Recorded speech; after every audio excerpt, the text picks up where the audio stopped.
El mundo es para los que la tienen clara, para los que saben lo que quieren y van a buscarlo.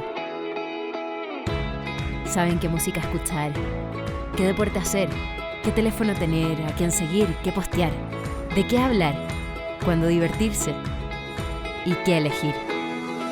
Impulsan el espíritu emprendedor. Son los que se informan de todo antes de tomar una decisión.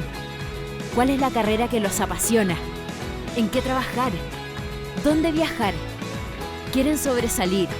Son líderes naturales. Impulsan, aprenden, emprenden, apoyan y enseñan.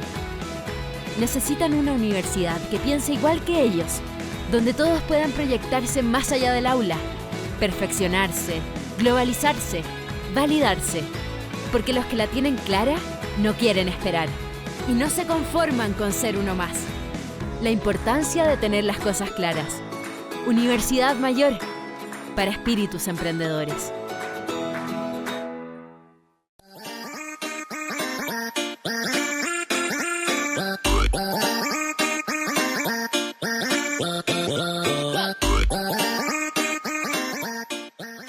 Entonces, ahora vamos a hacer algunos ejercicios, ¿sí? Esta vez la clase fue bien cortita porque el contenido era más o menos complejo.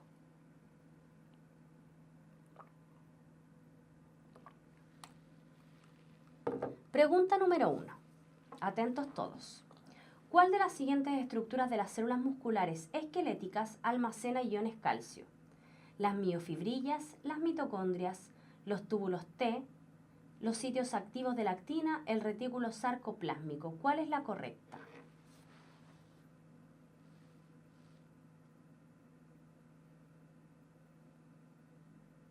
Ya, varios me respondieron.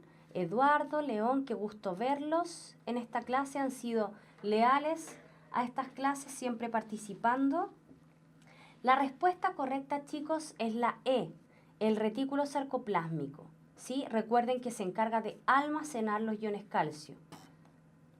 Súper bien, los Anonymous. 2.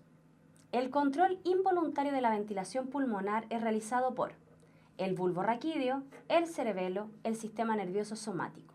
¿Cuál de estas es la correcta? ¿Solo 1, solo 2, solo 3? ¿Solo 1 y 3? ¿O solo 2 y 3?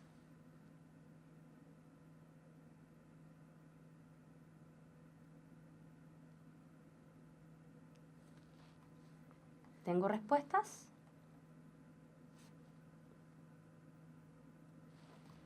¿Cuál de estas estructuras es la encargada del control involuntario de la ventilación pulmonar? Tengo 1, ¿alguien más? 2, 3. La respuesta correcta es la A. Han estado estudiando, parece. Esto huele a 850 puntos. La 3. Dentro de las características de la inspiración es posible mencionar que es un proceso activo, el diafragma se contrae reduciendo el tamaño de la cavidad torácica. 3. Incorpora solo oxígeno hacia los alvéolos. ¿Cuál de estas es correcta? ¿Solo 1, solo 2, solo 3? 1 y 3, 1, 2 y 3.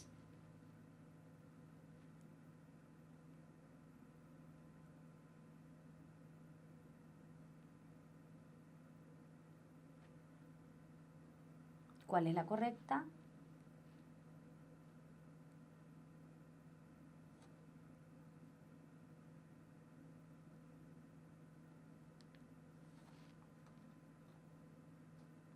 Ya tengo 1, tengo 2, tengo 3. Lean bien. La respuesta correcta, chicos, es la A. Es un proceso activo.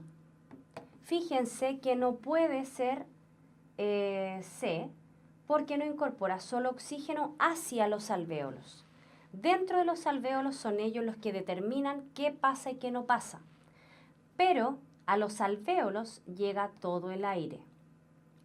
No puede ser la E porque en el 2 el diafragma se contrae, es cierto, pero aumentando el tamaño de la cavidad torácica, porque es para la inspiración, no para la expiración. Por lo tanto, ahí hay una pillería, ¿verdad? Donde el diafragma se contrae, pero ampliando, agrandando el tamaño de la cavidad torácica. Bien los que contestaron A, y espero haber aclarado a los que contestaron otra. 4. ¿Cuál o cuáles de las siguientes situaciones son sensibles al déficit de calcio? Unión de cabezas de miosina a las fibras de actina. 2. El acortamiento del sarcómero. 3. La generación de los impulsos nerviosos.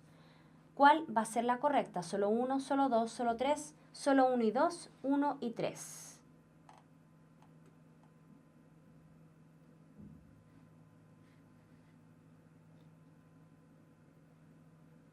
Ya me responden.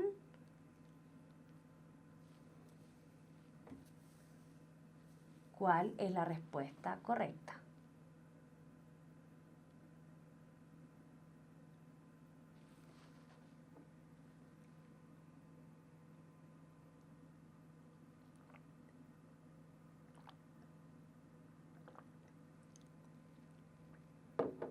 Tengo una respuesta y es correcta. La respuesta correcta es la D, Anónimo y Anonymous, que contestaron correctamente. D, solo 1 y 2. Unión de las cabezas de miosina a las fibras de actina. Y 2, el acortamiento del sarcómero. Recordemos que la generación de los impulsos nerviosos lo lleva a cabo la neurona, la célula nerviosa. El músculo solamente reacciona frente a este impulso nervioso, a esta sinapsis con acetilcolina, pero no genera impulsos nerviosos. ¿Sí? Tiene excitabilidad, pero no genera impulsos nerviosos. 5. ¿Cuál es la secuencia correcta de eventos involucrados en la contracción muscular? 1. La acetilcolina se une a los receptores de la fibra muscular. 2. Liberación de los iones calcio desde el retículo sarcoplásmico. 3. Interacción entre la actina y miosina con hidrólisis de ATP. 4. Generación y conducción del potencial de acción a lo largo del sarcolema. 5. Unión del calcio con la troponina. ¿Cuál de estas alternativas corresponde a la secuencia correcta?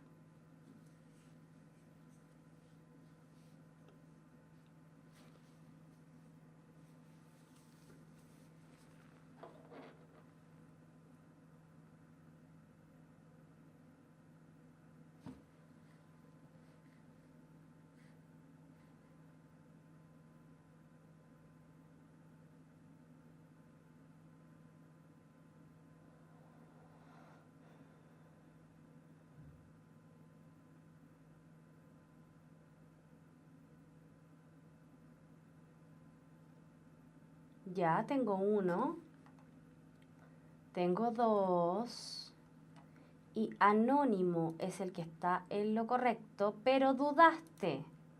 Bueno, como ahora la PC1 tiene, no descuenta por malas, si te llega a aparecer esta pregunta la vas a contestar, pero ahora la vas a contestar seguro. Es la B, ¿cierto? 1, ¿cierto? B. 1. La acetilcolina se une a los receptores de la fibra muscular. 4. Generación y conducción del potencial de acción a lo largo del sarcolema. 2. Liberación de los iones calcio desde el retículo sarcoplásmico. 5. Unión del calcio con la troponina. Y finalmente 3. Interacción entre la actina y miosina con hidrólisis de ATP. Esa era la respuesta correcta, B. Ahora, le agradecemos nuevamente a la Universidad Mayor que nos acompaña con su pregunta desafío. Una persona expuesta a ejercicio intenso comienza a sentir la falta de oxígeno por la gran demanda de este en su organismo. La sangre de esta persona comienza a aumentar su presión parcial de dióxido de carbono y a acidificarse. ¿Cuál de los siguientes efectos se producen en el organismo de esta persona para volver a la homeostasis? 1. Los receptores del bulbo raquídeo captan la disminución del pH en el líquido cefalorraquídeo y provocan una hiperventilación. 2. Los receptores a nivel de la aorta y carótida captan el aumento de CO2 en la sangre y provocan el aumento en la frecuencia de contracción del diafragma. 3. Los receptores centrales captan la disminución de oxígeno en la sangre y responden produciendo hipoventilación. ¿Cuál de estas es la correcta? Solo 1, solo 2, solo 3, solo 1 y 2, 1, 2 y 3.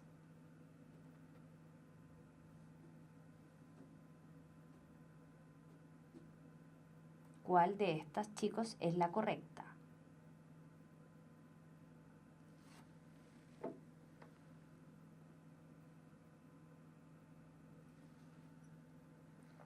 Me llegaron un par de respuestas.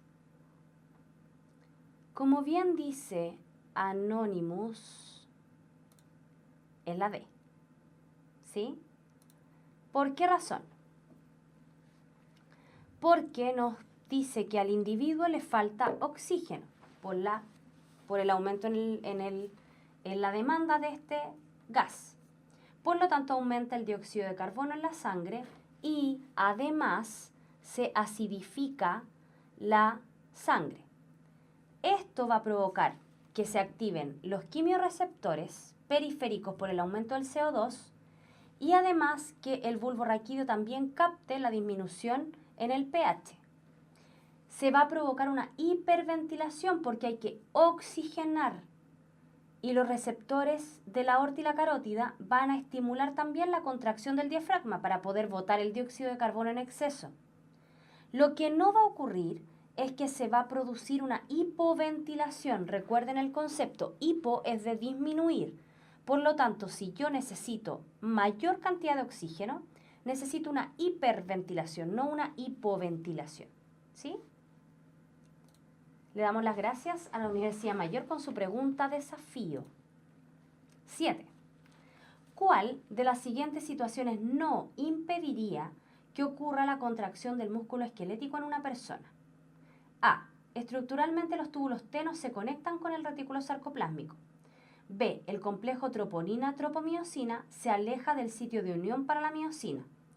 C. Inhibición de los receptores de acetilcolina a nivel de las fibras musculares.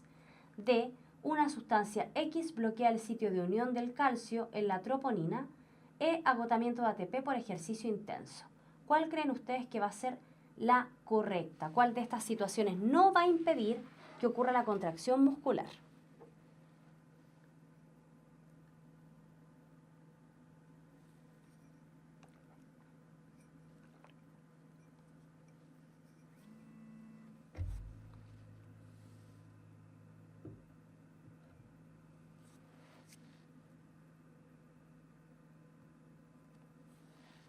¿Tengo respuestas? Todavía no. La están analizando, parece.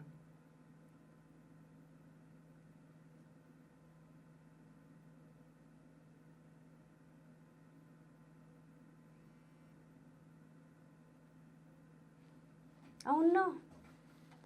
Tan difícil está.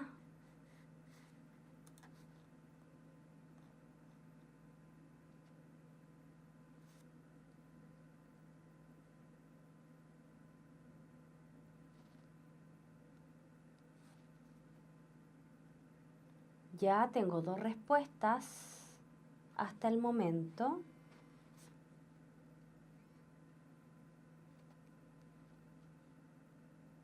Otra más para el desempate.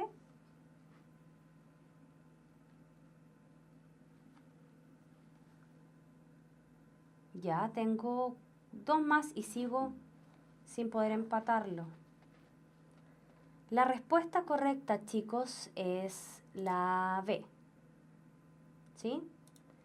Miren, en este caso podemos observar que nos dice, estructuralmente los túbulos T no se conectan con el retículo sarcoplásmico.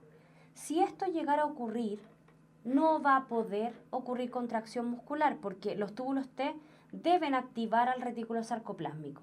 Si no están conectados, no se activa, por lo tanto no hay liberación de calcio, no hay contracción muscular. La inhibición de los receptores de acetilcolina a nivel de las fibras musculares, por supuesto que van a impedir la contracción muscular, porque si yo bloqueo el acceso de la acetilcolina, no se desencadena la despolarización de la fibra. Una sustancia X bloquea el sitio de unión del calcio con la troponina. Eso también va a afectar porque si no se une el calcio, la troponina no cambia su conformación, no se mueve la tropomiosina y la actina no se une a la miosina. Y el agotamiento ATP por ejercicio intenso también, porque para que se genere la unión entre actina y miosina y también para que se separen, se necesita ATP. Por lo tanto, si pensamos el complejo troponina-tropomiosina, se aleja del sitio de unión para la miosina, eso no nos importa en la contracción muscular porque no es ninguna de esas proteínas las que se va a unir a la miosina. La que se va a unir es la actina. Si la actina se alejara del punto de unión para la miosina, no habría contracción muscular, pero este no es el caso. La 8, que es un poco más difícil. A continuación se muestran algunos mecanismos implicados en la contracción muscular. En base al esquema, ¿cuál o cuáles de las siguientes aseveraciones es o son correctas? 1. El neurotransmisor que produce la apertura de canales para el sodio en la fibra muscular es la acetilcolina. 2. El retículo sarcoplásmico es el encargado de la síntesis de calcio. 3. El túbulo T corresponde a una invaginación de la membrana de la fibra muscular. ¿Cuál es o son correctas? ¿Solo 1, solo 2, solo 3, solo 1 y 2 o solo 1 y 3? ¿Cuál va a ser la correcta?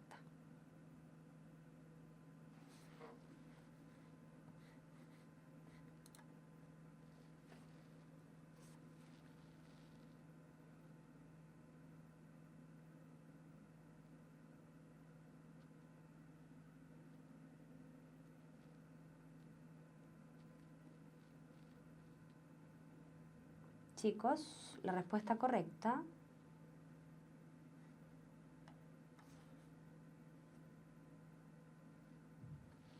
como bien me dice Anónimo,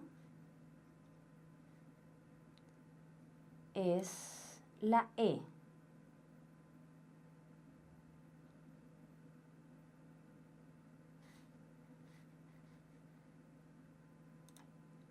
Uno y 3. El neurotransmisor, bien, bien León, bien Anonymous. Como dice, como podemos observar en el esquema, el neurotransmisor que produce la contracción muscular o que estimula la contracción muscular es la acetilcolina. Eso se puede observar en el esquema. Y también que el túbulo T corresponde a una invaginación del sarcolema, también lo podemos observar en el esquema.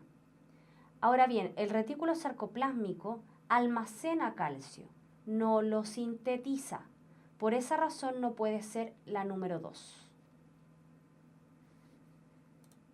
9. En el siguiente esquema se muestra la unidad básica de la contracción muscular, el sarcómero. A partir del esquema es correcto inferir que 1. Los discos Z corresponden a puntos de anclaje de los miofilamentos delgados. 2. La zona H disminuye su ancho durante el deslizamiento de la actina sobre la miosina. 3. En la banda A hay zonas de superposición de los principales miofilamentos implicados en la contracción. ¿Es o son correctas? Solo 1, solo 2, solo 1 y 2, solo 1 y 3, 1, 2 y 3. ¿Cuál de las respuestas es la correcta?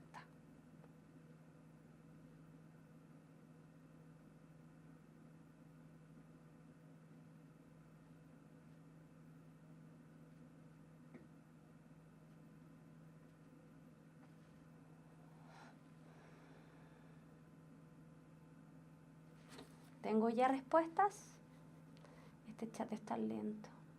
Ya, tengo una de Eduardo García. ¿Alguien más? Anonymous, que ha respondido varias buenas. Eché de menos a varios hoy día. ¿Estarán descansando?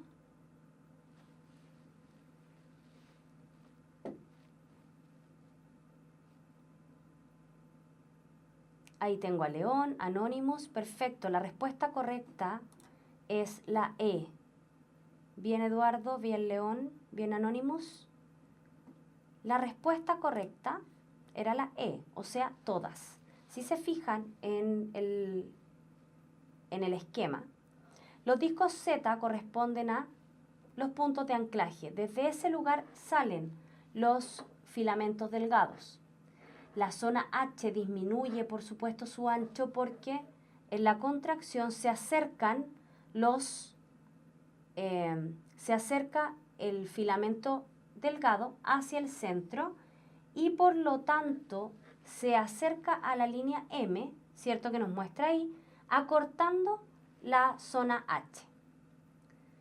Y finalmente, en la banda A hay zonas de superposición de los principales miofilamentos, sí, de la miosina y de la actina.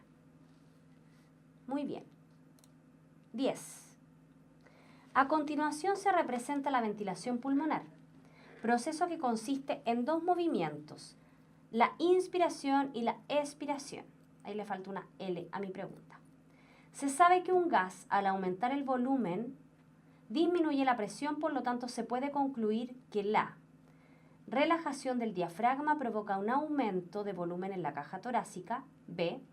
Contracción de los músculos intercostales provoca un aumento de volumen en la caja torácica. C. La relajación del diafragma y de los músculos intercostales permiten la entrada de aire hacia los pulmones. D. Expiración es un proceso activo normalmente y se da gracias a la contracción de los músculos respiratorios. E. La contracción del diafragma y de los músculos intercostales permite la salida de aire desde los pulmones hacia el exterior o hacia el medio. ¿Cuál de estas es la respuesta correcta?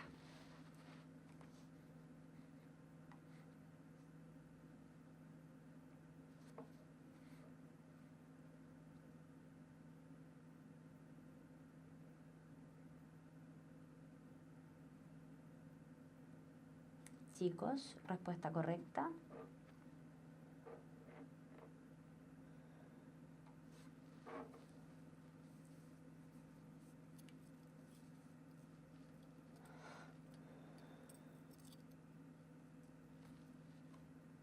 Tengo 1, 2, 3. La respuesta correcta es B. Si se fijan en el esquema, la contracción de los músculos intercostales y además del diafragma provoca un aumento en el volumen de la caja torácica, lo que, como mencionamos anteriormente,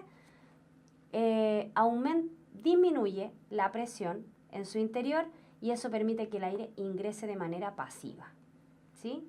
Recordemos que mencionamos que la contracción genera el proceso de inspiración, por eso el proceso de inspiración es activo. Y como bonus, la pregunta número 11. Si la concentración de calcio extracelular aumenta al doble respecto a las condiciones normales, el principal efecto en la liberación de acetilcolina en la unión neuromuscular será reducción de la síntesis del neurotransmisor. B. La reducción de la actividad de la acetilcolinesterasa. C. Un aumento de la cantidad de neurotransmisor liberado. D. Una disminución de la cantidad de neurotransmisor liberado. E. Un aumento del contenido de acetilcolina en las vesículas. ¿Cuál creen ustedes que va a ser la correcta?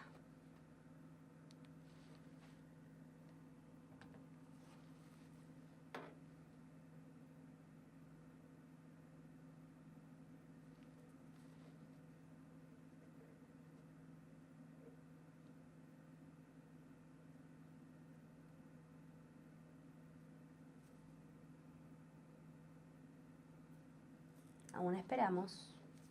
A, B, C, D o E. ¿Cuál de estas es la correcta? Tengo una respuesta, dos respuestas. ¿Alguien más se atreve?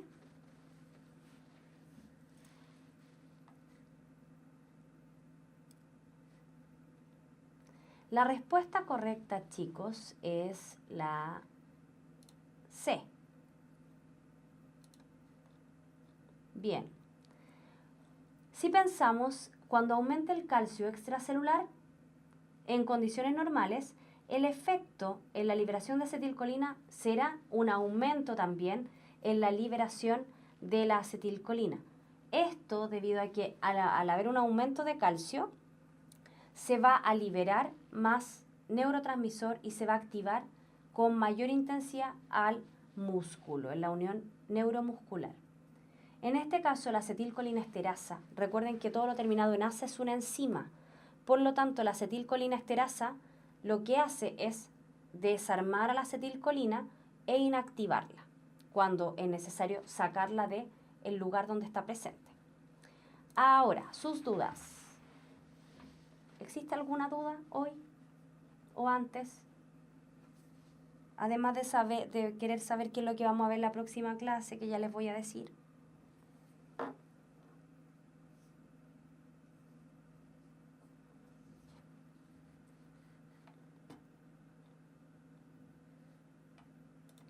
Profe, ¿vamos a ver ADN y evolución?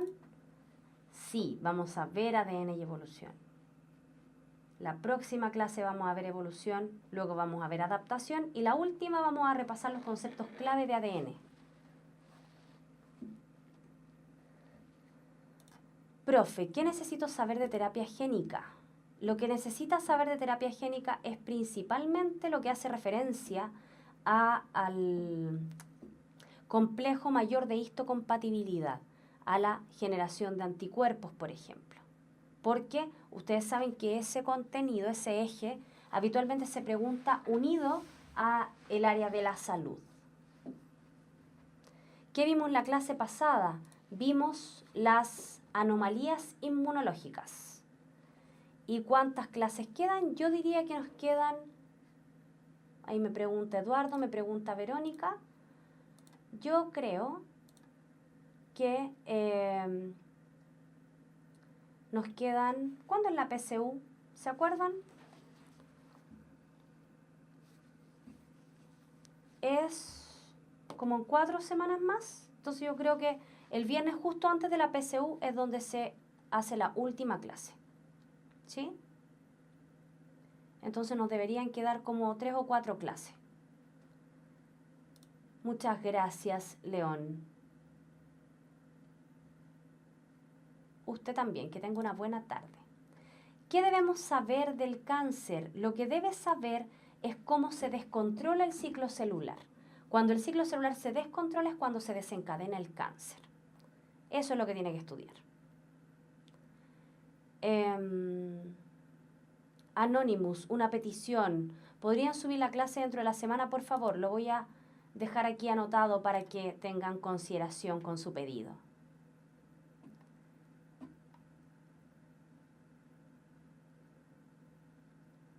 La clase pasada creo que ya está arriba, si no me equivoco. ¿Cuántas preguntas son de mención química, biología y física? Si elegí mención biología. En el plan común deberían ser 18 preguntas por cada ciencia. Y un mensaje de su compañera. Quedan 18 días, 14 horas y 31 minutos. Pero estamos bastante bien. De pensamiento científico no vamos a alcanzar a verlo en detalle porque lo vimos en las primeras clases. Repasen esas clases. Pero sí voy a tratar de incorporar preguntas al respecto. Las mismas preguntas que ya se están liberando. ¿Sí? Espero que estén muy bien, que nos veamos la próxima semana y ha sido un gusto hacerles la clase. Chao, chao.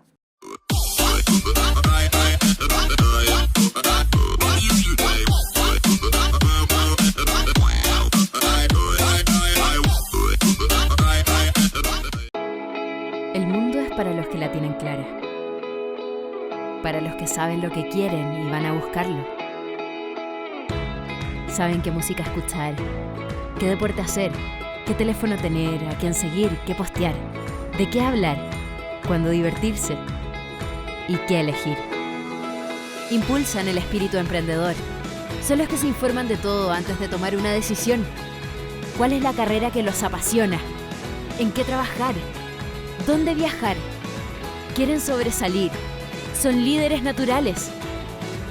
Impulsan, aprenden, emprenden, apoyan y enseñan. Necesitan una universidad que piense igual que ellos, donde todos puedan proyectarse más allá del aula, perfeccionarse, globalizarse, validarse, porque los que la tienen clara no quieren esperar y no se conforman con ser uno más. La importancia de tener las cosas claras. Universidad Mayor, para espíritus emprendedores.